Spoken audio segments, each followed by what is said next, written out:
আসসালামু আলাইকুম। তো কেমন আছেন সবাই? আশা করছি সবাই ভালো আছেন। সবাইকে স্বাগত জানাচ্ছি আজকের ভিডিওতে। আজকের স্পোকেন ইংলিশ ভিডিওতে আজ আমরা কথা বলবো যে এমন কিছু বাক্য যেগুলো আমরা হয়তো নর্মালি রেগে গেলে যে বাক্যগুলো বলি। সো আজকে আমরা ওই বাক্যগুলোই জানবো আর কি, ইংলিশ সেন্টেন্স। সো দেখা যাচ্ছে যে আমরা রেগে গেলে দেখা যাচ্ছে একটু ইংলিশ বলতে যাবো, দেখা যাচ্ছে খুব উল্টাপাল্টা মানে যদি ইংলিশ বলে ফেলি দেখা যাচ্ছে যে প্রতিপক্ষ যে থাকবে বা যার প্রতি রাগ দেখা যাচ্ছে সে হেসে দিতে পারে, বা সে বলতে পারে ইংলিশ পারে না আবার ইংলিশ বলতে আসছে এখানে ফুটানি, এরকম কিছু বলতে পারে। দেখা যাচ্ছে ঝড়টা আরও বেশি কমপ্লিকেটেড হয়ে যেতে পারে বা রাগটা আরও বেশি হিতে বিপরীত হয়ে যেতে পারে। সো দেখা যাচ্ছে ওখানেও রাগার ক্ষেত্রেও যদি আপনার একটা প্র্যাকটিসে থাকে রেগে গেলে যাতে আপনি ইংলিশ ভালোভাবে বলতে পারেন। আমি ঝগড়া করার জন্য বা রাগ করার জন্য এনকারেজ করতেছি না, বাট আমি জাস্ট নর্মালি যে আপনি জানেন বিষয়টা, বা সেটা আপনার সাথে ফর্মালি হোক বা ইনফর্মালি হোক। তাহলে চলুন তাহলে শুরু করা যাক আজকের ভিডিও। আজকের ভিডিও প্রথম সেন্টেন্সটি হলো, আমি তোমার কি ক্ষতি করেছি। রেগে গেলে তো আমরা ওইটাই বলি, আমি তোমার কি ক্ষতি করেছি। হ্যাঁ, what harm have I done to you. আমি তোমার কি ক্ষতি করেছি, হার্ম মানে ক্ষতি করা। আমি তোমার কি ক্ষতি করেছি যে তুমি আমার সাথে এরকম করলে। তো এরকম বলতে গেলে আমরা বলতে পারি আমি তোমার কি ক্ষতি করেছি, what harm have I done to you. আমরা এটা বলতে পারি, what harm have I done to you. দেখা যাচ্ছে অনেক বেশি কথা বলতে ফেলতেছে, আপনি বলতেছেন টক উইথ কাউন্টিং, হিসাব করে কথা বলো।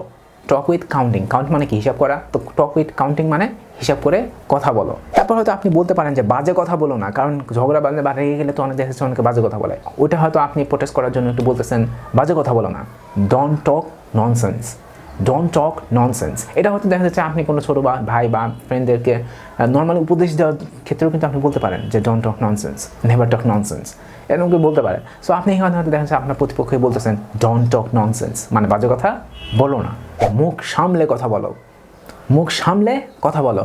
Mind your tongue or mind your language. Normally আমরা এটা বলে থাকি, মানে খুব কমন একটা সেন্টেন্স এটা, রেগে গেলে আমরা শুনি mind your language or mind your tongue. এটা নর্মালি হয়তো বাংলা সিনেমাতেও আমরা শুনেছি, mind your language or mind your tongue. ঠিক আছে, পরের সেন্টেন্সটা হলো কি বাজে বকছো। এই কি বাজে বকছো এটা আমরা যদি ইংলিশে বলতে how absurd, how absurd, how absurd, তাই না? এই অ্যাবসার্ড মানে হচ্ছে খুব বাজে একটা বিষয়, যে হাউ অ্যাবসার্ড মানে খুব বেশি বাজে একটা, কি বাজে বকছো এরকম টাইপের। তো ওটা আমরা বলতে কি বাজে বকছো এটা বলতে পারি হাউ অ্যাবসার্ড। আমরা হয়তো মাঝে মধ্যে আবার বলি যে তুমি কোন সাহসে এটা করেছো। রেগে গেলে একটু বলি না, তুমি কোন সাহসে এটা করেছো, এটা তুমি কোন সাহসে বলছো। এটা বলতে আমরা বলতে পারি how dare you say so, or how dare you say that. হ্যাঁ, এটা আমরা বলতে how dare you say that or how dare you say so, মানে এটা তুমি কোন সাহসে বলছো। আমরা রেগে গেলেও আমরা এটা বলি, এটা তুমি কোন সাহসে বলছো, how dare you say so or how dare you say that. ঝগড়ার সময় দেখি যে অনেকে অনেক বেশি বকবক করে, মানে অনেক বলে যাচ্ছে। তো ওটা আমি বলছি বকবক করো না। এটা যদি আমরা বলি যে বকবক করো না, ওটা বলে ডোন্ট গ্যাপ। ঠিক আছে, বকবক করো না। বা আমরা যদি বলি যে বকবকানি বন্ধ করো, স্টপ ন্যাগিং, আমরা এটাও বলতে পারি স্টপ ন্যাগিং, বকবকানি বন্ধ করো, স্টপ ন্যাগিং। একটু আগে বললাম না যে বকবক করো না, তখন বললাম যে ডোন্ট গ্যাপ, বুঝছো তো? তো ওটা যদি আমরা বলি এখন বকবকানি বন্ধ করো, তখন বলতে স্টপ ইয়োর গ্যাপ বা স্টপ ন্যাগিং। আমরা আগে বললাম যে স্টপ ন্যাগিং, বকবকানি বন্ধ করো। আরেকটা হচ্ছে স্টপ ইয়োর গ্যাপ, মানে তোমার বকবকানি বন্ধ করো। ঠিক আছে, তারপর আমরা নর্মালি রেগে গেলে মানে আচ্ছা ঠিক আছে বাদ দাও, ও কথা বলতে হবে না, ছেড়ে দাও, বাদ দাও। তখন আমরা বলতে পারি ড্রপ দ্য ম্যাটার। আচ্ছা ঠিক আছে বাদ দাও, ও কথা ছেড়ে দাও, ড্রপ দ্য ম্যাটার। আমরা ঝগড়া ছেড়ে দাও, তাতে কি, সো হোয়াট, সো হোয়াট, তাতে কি আসে যায়, but who cares, who cares, তাতে কি আসে যায়, বাট হু কেয়ার্স, না who cares, but who cares. একটু আগে তো আমরা একটা সেন্টেন্স দেখলাম যে ওখানে বলা হচ্ছিল যে বাজে কথা বলো না, ডোন্ট টক ননসেন্স। তো এখন যদি আমরা বলতে চাই যে সব বাজে কথা, যা বলছে সব বাজে কথা, দ্যাটস অল ননসেন্স, মানে সব বাজে কথা।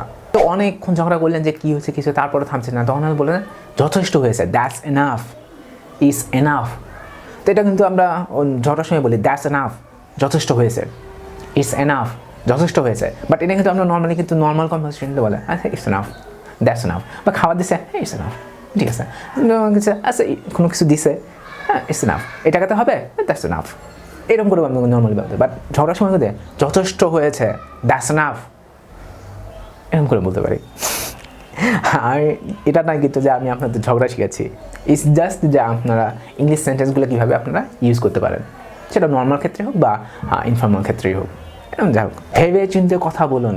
মাঝে মধ্যে ঝড়ার সময় বলি যে ভেবে চিন্তে কথা বলুন, থিঙ্ক বিফোর ইউ স্পিক। ভেবে চিন্তে কথা বলুন, think before you speak. Think before you speak মানে ভেবে চিন্তে কথা বলুন, এমনি একটা বলুন না।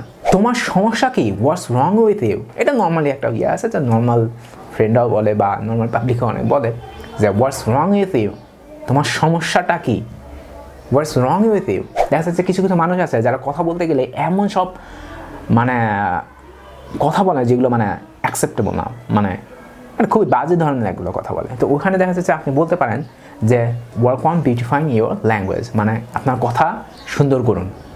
কথা সুন্দর মানে এইসব বাজে কথা বা ন্যাস্টি কথা বা গালি দিতে পারেন বা অন্য কিছু দিতে পারেন, মানে এটা যাতে সুন্দর করে এই জন্য বলতে পারে ওয়ার্ক অন বিউটিফাইং ইউর ল্যাঙ্গুয়েজ। আপনি এটাও বলতে পারেন যা রটে তা কিছু হলেও তো বটে। দেখা যাচ্ছে যে ঝড়া লাগছে, তখন বলতেছে না এসব মিথ্যা কথা, এটা হয়নি হয়নি হয়নি এইসব কিছুই না। তখন হয়তো আপনি বললেন যা রটে তা কিছু হলেও তো বটে। তো দেখা যাচ্ছে ওই কথাটা আপনি যখন বলতে চান যা রটে তা একটু হলেও বটে বা কিছু হলেও বটে, তখন আমি বলতেছি every rumour has some truth. Every rumour has some truth মানে যা রটে তা কিছু হলেও তো বটে নাকি। গো টু দ্য ডেভিল, গোল্লায় যাও, গো টু দ্য ডেভিল।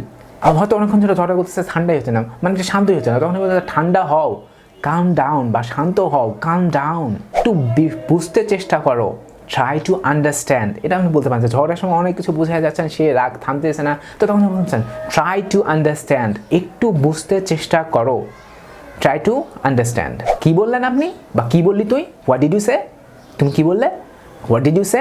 আপনি কীভাবে এটা বলতে পারেন, হোয়াট ডিড ইউ সে, আপনি কী বললেন, বা তুই কী বললি, তুমি কী বললে, কী বললে, এরকম বলতে হোয়াট ডিড ইউ সে, এটা আপনি বলতে পারেন। ডোন্ট গেট ম্যাড, পাগলামি করো না, এখন পাগলামি করো না, তো পাগলামি করবেন না, তো এরকম করতে বলতেও আপনি এটা বলতে পারেন, don't get mad. Are you kidding me, আপনি কি আমার সাথে মজা করছেন, এটা বলতেও কিন্তু আপনি বলতে পারেন যে আর ইউ কিডিং মি, আপনি করেন আমার সাথে মজা করছেন। তো আজকে তাহলে এই পর্যন্তই। আমি বলছি না যে আপনি ঝগড়া করেন বা রাগ দেখাবেন সবসময়, না, নর্মাল ক্ষেত্রে বা ইনফর্মাল ক্ষেত্রে যেটা বলতেছিলাম আর কি, সেসব ক্ষেত্রে যাতে আপনি এইসব সেন্টেন্স ব্যবহার করতে পারেন, বা রেগে গেলেও একটু রেগে গেলেও যাতে আপনার মানে ইংরেজি উল্টোপাল্টা কিছু না হয়, তাহলে এই জিনিসগুলো প্র্যাকটিসে থাকলে যাতে আপনার ওখানেও একটু সম্মান বজায় থাকে। মানে আপনি রাগ দেখাচ্ছেন কিন্তু দেখা যাচ্ছে উল্টোপাল্টা ইংরেজি বলতেছেন, তাহলে তো সবাই দেখা যাচ্ছে আপনার নিচে যারা আছে বা ছোটো ভাই বোনও যদি থাকে, তারাও দেখা যাচ্ছে যে আপনার উপর হয়তো একটা বাজে একটা ইম্প্রুভ হবে বা একটু হাসার একটা ফানি একটা এনভায়রনমেন্ট ক্রিয়েট হতে পারে ওইখানে। তো ওইটা যাতে না হয় এই জন্য আমি আর কি এই ভিডিওটা বানানো। সো আশা করি ভালো লাগবে। তো নেক্সট টাইম আমি আরও কী নিয়ে ভিডিও বানাতে পারি সেটা কমেন্টে জানিয়ে দেবেন, আর কোন কোন পার্টগুলো ইমপ্রুভ করলে আরও ভালো হয় সো সেটাও জানিয়ে দেবেন। আর যদি আপনি বিশেষ বা অন্য কোনো ক্যান্ডিডেট হয়ে থাকেন তাহলে আমার অন্য ভিডিওগুলোও দেখতে পারেন, কারণ এই চ্যানেলে আরও অনেক ভিডিও আছে চাকরি জব রিলেটেড বা পড়াশোনার, সেটাও আপনি দেখতে পারেন। তো দেখা হবে নেক্সট কোনো ভিডিওতে, ভালো থাকবেন।